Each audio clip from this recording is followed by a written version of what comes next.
സങ്കീർത്തനങ്ങൾ 89:1. കർത്താവേ, ഞാൻ എന്നും അങ്ങയുടെ കാരുണ്യം പ്രകീർത്തിക്കും.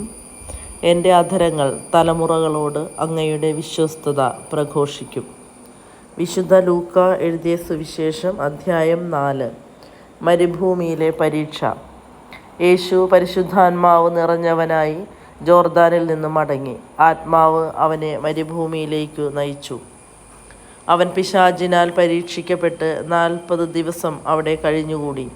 ആ ദിവസങ്ങളിൽ അവൻ ഒന്നും ഭക്ഷിച്ചില്ല. അവസാനം അവന് വിശന്നു. അപ്പോൾ പിശാച് അവനോട് പറഞ്ഞു, നീ ദൈവപുത്രനാണെങ്കിൽ ഈ കല്ലിനോട് അപ്പമാകാൻ കൽപ്പിക്കുക. യേശു അവനോട് പറഞ്ഞു, അപ്പം കൊണ്ട് മാത്രമല്ല മനുഷ്യൻ ജീവിക്കുന്നതെന്ന് എഴുതപ്പെട്ടിരിക്കുന്നു. പിന്നെ പിശാച് അവനെ ഒരു ഉയർന്ന സ്ഥലത്തേക്ക് കൊണ്ടുപോയി ഭൂമിയിലെ സകല രാജ്യങ്ങളും ക്ഷണനേരം കൊണ്ട് അവനെ കാണിച്ചു കൊടുത്തു. പിശാച് അവനോട് പറഞ്ഞു, ഇവയുടെ മേൽ എല്ലാ അധികാരവും മഹത്വവും നിനക്ക് ഞാൻ തരാം. ഇതെല്ലാം എനിക്ക് നൽകപ്പെട്ടിരിക്കുന്നു. എനിക്ക് ഇഷ്ടമുള്ളവർക്ക് ഞാൻ ഇത് കൊടുക്കുന്നു. നീ എന്നെ ആരാധിച്ചാൽ ഇവയെല്ലാം നിൻ്റേതാവും. യേശു മറുപടി പറഞ്ഞു, നിന്റെ ദൈവമായ കർത്താവിനെ നീ ആരാധിക്കണം, അവനെ മാത്രമേ പൂജിക്കാവൂ എന്ന് എഴുതപ്പെട്ടിരിക്കുന്നു. അനന്തരം പിശാച് അവനെ ജെറൂസലേമിലേക്ക് കൊണ്ടുപോയി ദേവാലയ ഗോപുരത്തിൻ്റെ ശൃംഗത്തിൽ നിർത്തിക്കൊണ്ട് പറഞ്ഞു, നീ ദൈവപുത്രനാണെങ്കിൽ ഇവിടെ നിന്ന് താഴേക്ക് ചാടുക. നിന്നെ സംരക്ഷിക്കാൻ അവൻ ദൂതന്മാരോട് കൽപ്പിക്കുമെന്നും നിന്റെ കാൽ കല്ലിൽ തട്ടാതെ അവർ നിന്നെ കൈകളിൽ താങ്ങിക്കൊള്ളുമെന്നും എഴുതപ്പെട്ടിട്ടുണ്ടല്ലോ. യേശു പറഞ്ഞു, നിന്റെ ദൈവമായ കർത്താവിനെ പരീക്ഷിക്കരുത് എന്നും പറയപ്പെട്ടിരിക്കുന്നു. അപ്പോൾ പിശാച് പ്രലോഭനങ്ങളെല്ലാം അവസാനിപ്പിച്ച് നിശ്ചിത കാലത്തേക്ക് അവനെ വിട്ടുപോയി. യേശു ദൗത്യം ആരംഭിക്കുന്നു. യേശു ആത്മാവിൻ്റെ ശക്തിയോടുകൂടെ ഗലീലയിലേക്ക് മടങ്ങിപ്പോയി. അവൻ്റെ കീർത്തി സമീപ പ്രദേശങ്ങളിലെങ്ങും വ്യാപിച്ചു. അവൻ അവരുടെ സിനഗോഗുകളിൽ പഠിപ്പിച്ചുകൊണ്ടിരുന്നു. എല്ലാവരും അവനെ പുകഴ്ത്തി. പ്രവാചകൻ സ്വദേശത്ത് അവഗണിക്കപ്പെടുന്നു. യേശു താൻ വളർന്ന സ്ഥലമായ നസ്രത്തിൽ വന്നു. പതിവ് പോലെ ഒരു സാബത്ത് ദിവസം അവൻ അവരുടെ സിനഗോഗിൽ പ്രവേശിച്ച് വായിക്കാൻ എഴുന്നേറ്റു നിന്നു. യെശയ്യാ പ്രവാചകന്റെ പുസ്തകം അവന് നൽകപ്പെട്ടു. പുസ്തകം തുറന്നപ്പോൾ ഇപ്രകാരം എഴുതിയിരിക്കുന്നത് അവൻ കണ്ടു, കർത്താവിൻ്റെ ആത്മാവ് എൻ്റെ മേലുണ്ട്, ദരിദ്രരെ സുവിശേഷമറിയിക്കാൻ അവിടുന്ന് എന്നെ അഭിഷേകം ചെയ്തിരിക്കുന്നു. ബന്ധിതർക്ക് മോചനവും അന്ധർക്ക് കാഴ്ചയും അടിച്ചമർത്തപ്പെട്ടവർക്ക് സ്വാതന്ത്ര്യവും കർത്താവിന് സ്വീകാര്യമായ വത്സരവും പ്രഖ്യാപിക്കാൻ അവിടുന്ന് എന്നെ അയച്ചിരിക്കുന്നു. പുസ്തകം അടച്ച് ശുശ്രൂഷകനെ ഏൽപ്പിച്ചതിന് ശേഷം അവൻ ഇരുന്നു. സിനഗോഗിലുണ്ടായിരുന്ന എല്ലാവരും അവനെ ഉറ്റുനോക്കിക്കൊണ്ടിരുന്നു. അവൻ അവരോട് പറയാൻ തുടങ്ങി, നിങ്ങൾ കേട്ടിരിക്കെ തന്നെ ഇന്ന് ഈ തിരുവെഴുത്ത് നിറവേറിയിരിക്കുന്നു. എല്ലാവരും അവനെപ്പറ്റി പ്രശംസിച്ച് പറയുകയും അവൻ്റെ നാവിൽ നിന്ന് പുറപ്പെട്ട കൃപാവചസ് കേട്ട് അത്ഭുതപ്പെടുകയും ചെയ്തു. ഇവൻ ജോസഫിൻ്റെ മകനല്ലേ എന്ന് അവർ ചോദിച്ചു. അവൻ അവരോട് പറഞ്ഞു, വൈദ്യ, നിന്നെ തന്നെ സുഖപ്പെടുത്തുക എന്ന ചൊല്ല് ഉദ്ധരിച്ചുകൊണ്ട് തീർച്ചയായും നിങ്ങൾ എന്നോട് കഫർനാമിൽ നീ ചെയ്ത അത്ഭുതങ്ങൾ ഇവിടെ നിന്റെ സ്വന്തം സ്ഥലത്തും ചെയ്യുക എന്ന് പറയും. എന്നാൽ സത്യമായി ഞാൻ നിങ്ങളോട് പറയുന്നു, ഒരു പ്രവാചകനും സ്വന്തം നാട്ടിൽ സ്വീകരിക്കപ്പെടുന്നില്ല. സത്യമായി ഞാൻ നിങ്ങളോട് പറയുന്നു, ഏലിയ പ്രവാചകന്റെ കാലത്ത് ഇസ്രായേലിൽ അനേകം വിധവകൾ ഉണ്ടായിരുന്നു. അന്ന് 3 വർഷവും 6 മാസവും ആകാശം അടയ്ക്കപ്പെടുകയും ഭൂമിയിലെങ്ങും രൂക്ഷമായ ക്ഷാമമുണ്ടാവുകയും ചെയ്തു. എന്നാൽ സീദോനിൽ സറപ്തായിലെ ഒരു വിധവയുടെ അടുക്കലേക്കല്ലാതെ മറ്റാരുടെ അടുക്കലേക്കും ഏലിയ അയക്കപ്പെട്ടില്ല. എലീശ പ്രവാചകന്റെ കാലത്ത് ഇസ്രായേലിൽ അനേകം കുഷ്ഠരോഗികൾ ഉണ്ടായിരുന്നു. എന്നാൽ അവരിൽ സിറിയക്കാരനായ നാമാൻ അല്ലാതെ മറ്റാരും സുഖമാക്കപ്പെട്ടില്ല. ഇത് കേട്ടപ്പോൾ സിനഗോഗിലുണ്ടായിരുന്ന എല്ലാവരും കോപാകുലരായി. അവർ അവനെ പട്ടണത്തിൽ നിന്ന് പുറത്താക്കുകയും തങ്ങളുടെ പട്ടണം സ്ഥിതി ചെയ്യുന്ന മലയുടെ ശൃംഗത്തിൽ നിന്ന് താഴേക്ക് തള്ളിയിടാനായി കൊണ്ടുപോവുകയും ചെയ്തു. എന്നാൽ അവൻ അവരുടെ ഇടയിലൂടെ നടന്ന് അവിടം വിട്ടുപോയി. പിശാച് ബാധിതനെ സുഖപ്പെടുത്തുന്നു. പിന്നെ അവൻ ഗലീലിയിലെ ഒരു പട്ടണമായ കഫർനാമിലെത്തി സാബത്തിൽ അവരെ പഠിപ്പിച്ചുകൊണ്ടിരുന്നു. അവൻ്റെ പ്രബോധനത്തിൽ അവർ വിസ്മയഭരിതരായി, കാരണം അധികാരത്തോടു കൂടിയതായിരുന്നു അവൻ്റെ വചനം. അവിടെ സിനഗോഗിൽ അശുദ്ധാത്മാവ് ബാധിച്ച ഒരുവനുണ്ടായിരുന്നു. അവൻ ഉറക്കെ നിലവിളിച്ചു പറഞ്ഞു, നസ്രായനായ യേശുവേ, നീ എന്തിന് ഞങ്ങളുടെ കാര്യത്തിൽ ഇടപെടുന്നു? ഞങ്ങളെ നശിപ്പിക്കാനാണോ നീ വന്നിരിക്കുന്നത്? നീ ആരാണെന്ന് എനിക്കറിയാം, ദൈവത്തിൻ്റെ പരിശുദ്ധൻ. യേശു അവനെ ശാസിച്ചു പറഞ്ഞു, മിണ്ടരുത്, അവനെ വിട്ടുപോകൂ. ആ പിശാച് ഉപദ്രവമൊന്നും വരുത്താതെ എല്ലാവരുടെയും നടുവിലേക്ക് അവനെ തള്ളിയിട്ടതിന് ശേഷം അവനെ വിട്ടുപോയി. എല്ലാവരും അത്ഭുതപ്പെട്ട് പരസ്പരം പറഞ്ഞു, എന്തൊരു വചനമാണിത്!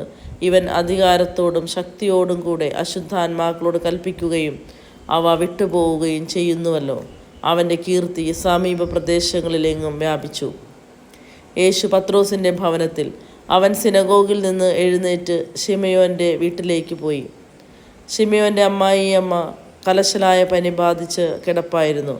ആളുകൾ അവൾക്ക് വേണ്ടി അവനോട് സഹായം അപേക്ഷിച്ചു. അവൻ അവളുടെ അടുത്തെത്തി പനിയെ ശാസിച്ചു. അത് അവളെ വിട്ടുമാറി.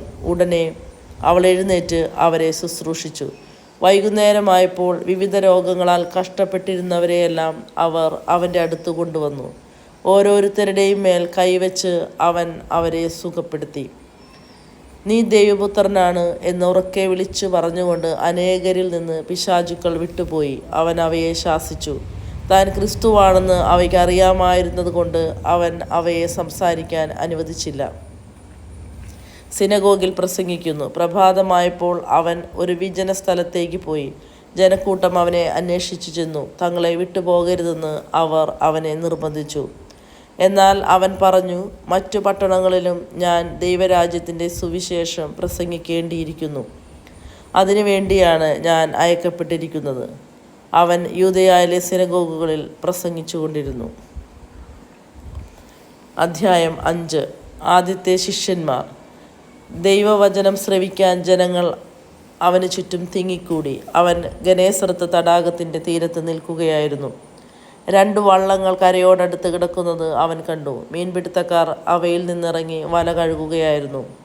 ശിമയോൻ്റേതായിരുന്നു വള്ളങ്ങളിൽ ഒന്ന്. യേശു അതിൽ കയറി കരയിൽ നിന്ന് അല്പം അകലേക്ക് വള്ളം നീക്കാൻ അവനോട് യേശു ആവശ്യപ്പെട്ടു. അതിൽ ഇരുന്ന് അവൻ ജനങ്ങളെ പഠിപ്പിച്ചു. സംസാരിച്ചു തീർന്നപ്പോൾ അവൻ ശിമയോനോട് പറഞ്ഞു, ആഴത്തിലേക്ക് നീക്കി മീൻ പിടിക്കാൻ വലയിറക്കുക. ശിമയോൻ പറഞ്ഞു, ഗുരു, രാത്രി മുഴുവൻ അധ്വാനിച്ചിട്ടും ഞങ്ങൾക്ക് ഒന്നും കിട്ടിയില്ല. എങ്കിലും നീ പറഞ്ഞതനുസരിച്ച് ഞാൻ വലയിറക്കാം. വലയിറക്കിയപ്പോൾ വളരെയേറെ മത്സ്യങ്ങൾ അവർക്ക് കിട്ടി.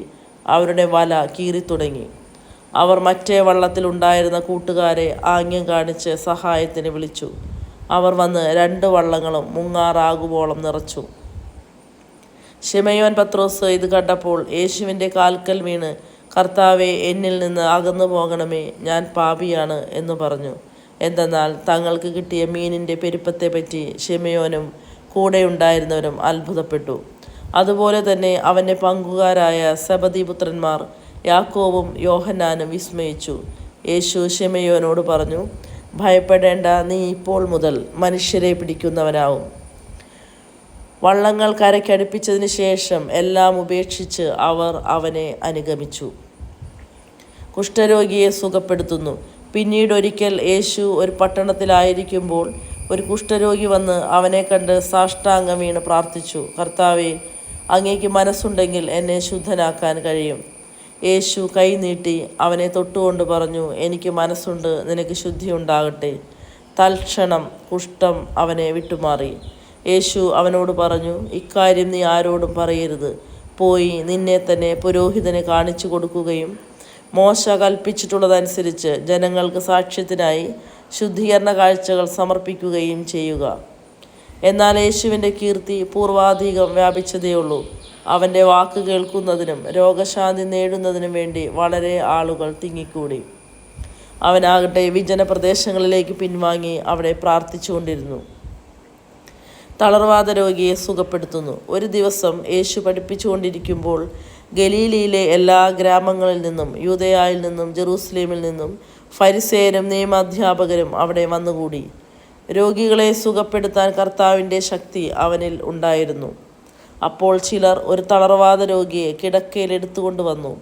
അവർ അവനെ അകത്ത് യേശുവിൻ്റെ മുമ്പിൽ കൊണ്ടുവരാൻ പരിശ്രമിച്ചു. ജനക്കൂട്ടം നിമിത്തം അത് സാധിക്കാത്തത് കൊണ്ട് അവർ പുരമുകളിൽ കയറി ഓടിളക്കി കിടക്കയോടെ അവനെ യേശുവിൻ്റെ മുമ്പിലേക്ക് ഇറക്കി. അവരുടെ വിശ്വാസം കണ്ട് അവൻ പറഞ്ഞു, മനുഷ്യ, നിന്റെ പാപങ്ങൾ ക്ഷമിക്കപ്പെട്ടിരിക്കുന്നു.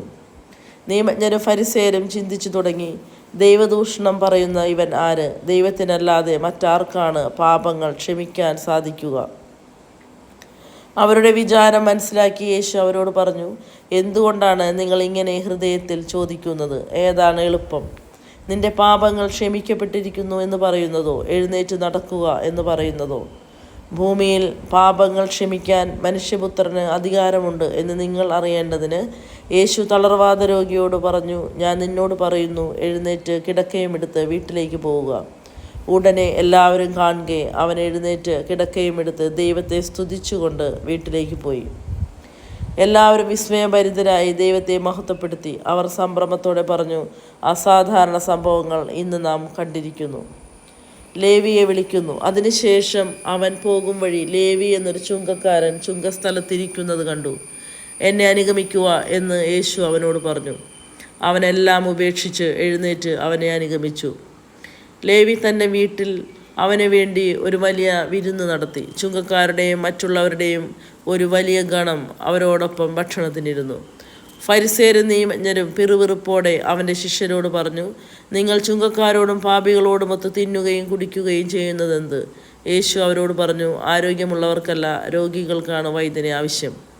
ഞാൻ വന്നിരിക്കുന്നത് നീതിമാന്മാരെ വിളിക്കാനല്ല, പാപികളെ പശ്ചാത്താപത്തിലേക്ക് ക്ഷണിക്കാനാണ്. ഉപവാസത്തെ സംബന്ധിച്ച് തർക്കം. അവർ അവനോട് പറഞ്ഞു, യോഹന്നാൻ്റെ ശിഷ്യർ പലപ്പോഴും ഉപവസിക്കുകയും പ്രാർത്ഥിക്കുകയും ചെയ്യുന്നു. ഫരിസേയരുടെ ശിഷ്യരും അങ്ങനെ തന്നെ. എന്നാൽ നിന്റെ ശിഷ്യർ തിന്നുകുടിച്ച് നടക്കുന്നു. യേശു അവരോട് പറഞ്ഞു, മണവാളൻ കൂടെയുള്ളപ്പോൾ മണവറത്തോഴരെ കൊണ്ട് ഉപവസിപ്പിക്കാൻ നിങ്ങൾക്ക് കഴിയുമോ? എന്നാൽ മണവാളൻ അവരിൽ നിന്ന് അകറ്റപ്പെടുന്ന ദിവസങ്ങൾ വരും, അപ്പോൾ അവർ ഉപവസിക്കും.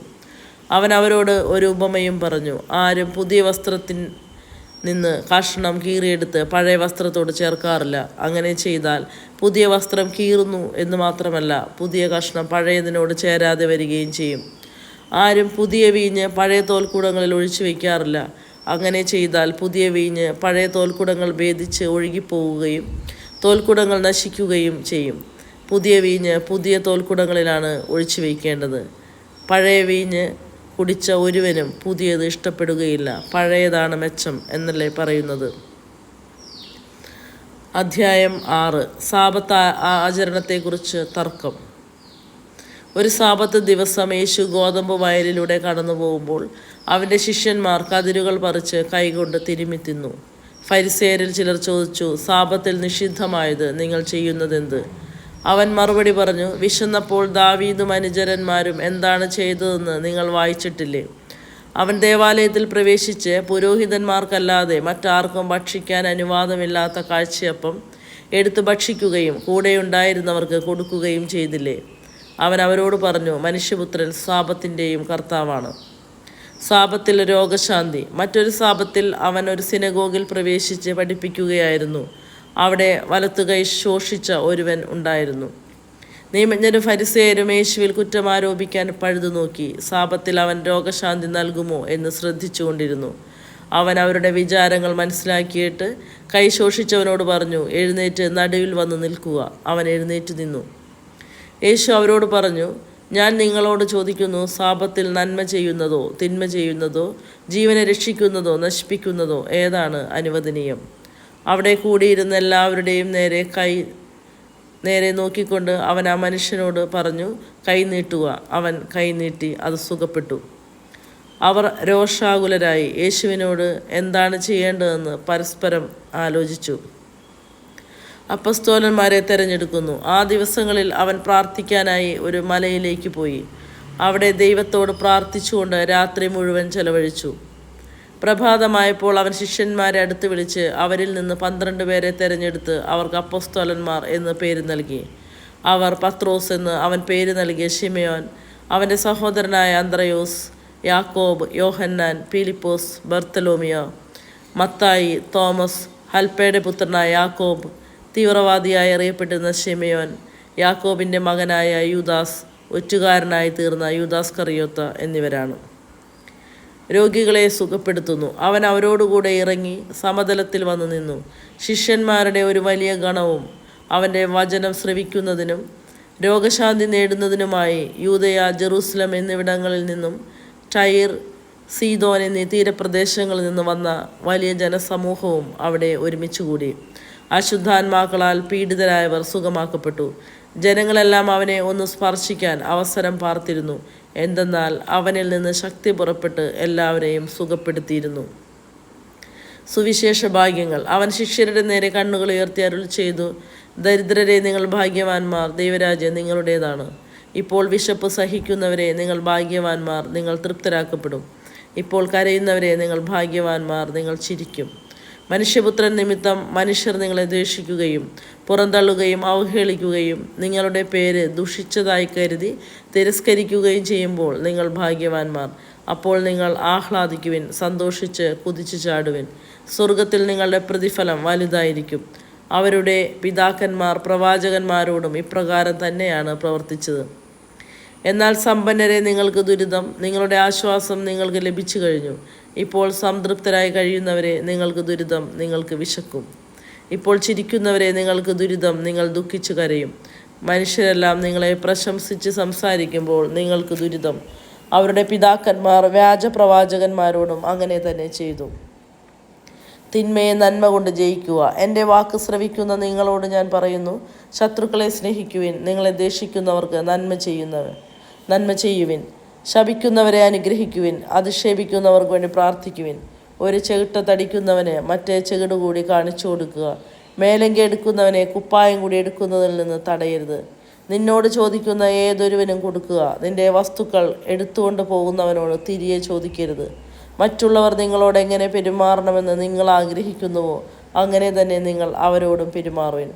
നിങ്ങളെ സ്നേഹിക്കുന്നവരെ നിങ്ങൾ സ്നേഹിക്കുന്നതിൽ എന്ത് മേന്മയാണുള്ളത്?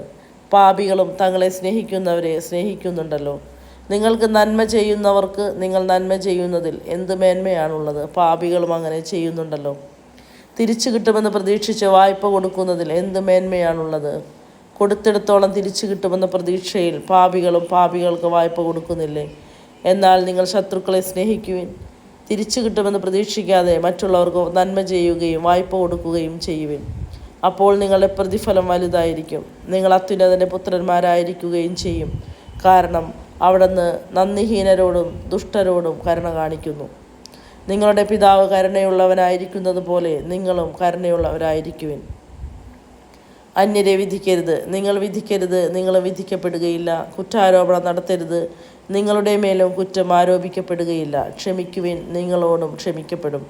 കൊടുക്കുവിൻ, നിങ്ങൾക്കും കിട്ടും. അമർത്തിക്കുലുക്കി നിറച്ചളന്ന് അവർ നിങ്ങളുടെ മടിയിൽ ഇട്ടുതരും. നിങ്ങൾ അളക്കുന്ന അളവ് കൊണ്ട് തന്നെ നിങ്ങൾക്കും അളന്നു കിട്ടും.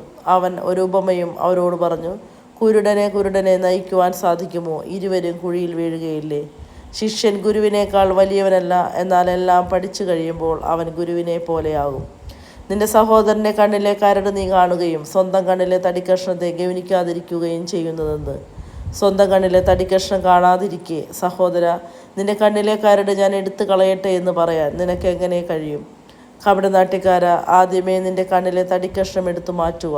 അപ്പോൾ നിന്റെ സഹോദരൻ്റെ കണ്ണിലെ കരട് എടുത്തു കളയാൻ കഴിയത്തക്ക വിധം നിന്റെ കാഴ്ച തെളിയും. ഫലത്തിൽ നിന്ന് വൃക്ഷത്തെ അറിയുക. നല്ല വൃക്ഷം ചീത്ത ഫലങ്ങൾ പുറപ്പെടുവിക്കുന്നില്ല, ചീത്ത വൃക്ഷം നല്ല ഫലങ്ങളും. ഓരോ വൃക്ഷവും ഫലം കൊണ്ട് തിരിച്ചറിയപ്പെടുന്നു. മുൾച്ചെടിയിൽ നിന്ന് അത്തിപ്പഴമോ ഞെരിഞ്ഞിൽ നിന്ന് മുന്തിരിപ്പഴമോ ലഭിക്കുന്നില്ലല്ലോ. നല്ല മനുഷ്യൻ തൻ്റെ ഹൃദയത്തിലെ നല്ല നിക്ഷേപത്തിൽ നിന്ന് നന്മ പുറപ്പെടുവിക്കുന്നു. ചീത്ത മനുഷ്യൻ തിന്മയിൽ നിന്ന് തിന്മ പുറപ്പെടുവിക്കുന്നു. ഹൃദയത്തിൻ്റെ നിറവിൽ നിന്നാണല്ലോ അധരം സംസാരിക്കുന്നത്. ഉറച്ചടിസ്ഥാനം. നിങ്ങളെന്നെ കർത്താവേ കർത്താവേ എന്ന് വിളിക്കുകയും ഞാൻ പറയുന്ന കാര്യങ്ങൾ പ്രവർത്തിക്കാതിരിക്കുകയും ചെയ്യുന്നത് എന്തുകൊണ്ട്? എൻ്റെ അടുത്ത് വന്ന് എൻ്റെ വചനം കേൾക്കുകയും അതനുസരിച്ച് പ്രവർത്തിക്കുകയും ചെയ്യുന്നവൻ ആർക്ക് സദൃശ്യനാണെന്ന് ഞാൻ വ്യക്തമാക്കാം. ആഴത്തിൽ കുഴിച്ച് പാറമേൽ അടിസ്ഥാനമിട്ട് വീട് പണിത മനുഷ്യനോട് സദൃശ്യനാണ് അവൻ. വെള്ളപ്പൊക്കമുണ്ടാവുകയും ഒഴുക്ക് അതിന്മേൽ ആഞ്ഞടിക്കുകയും ചെയ്തു. എന്നാൽ ആ വീടിനെ ഇളക്കാൻ കഴിഞ്ഞില്ല. എന്തെന്നാൽ അത് ബലിഷ്ഠമായി പണിയപ്പെട്ടിരുന്നു.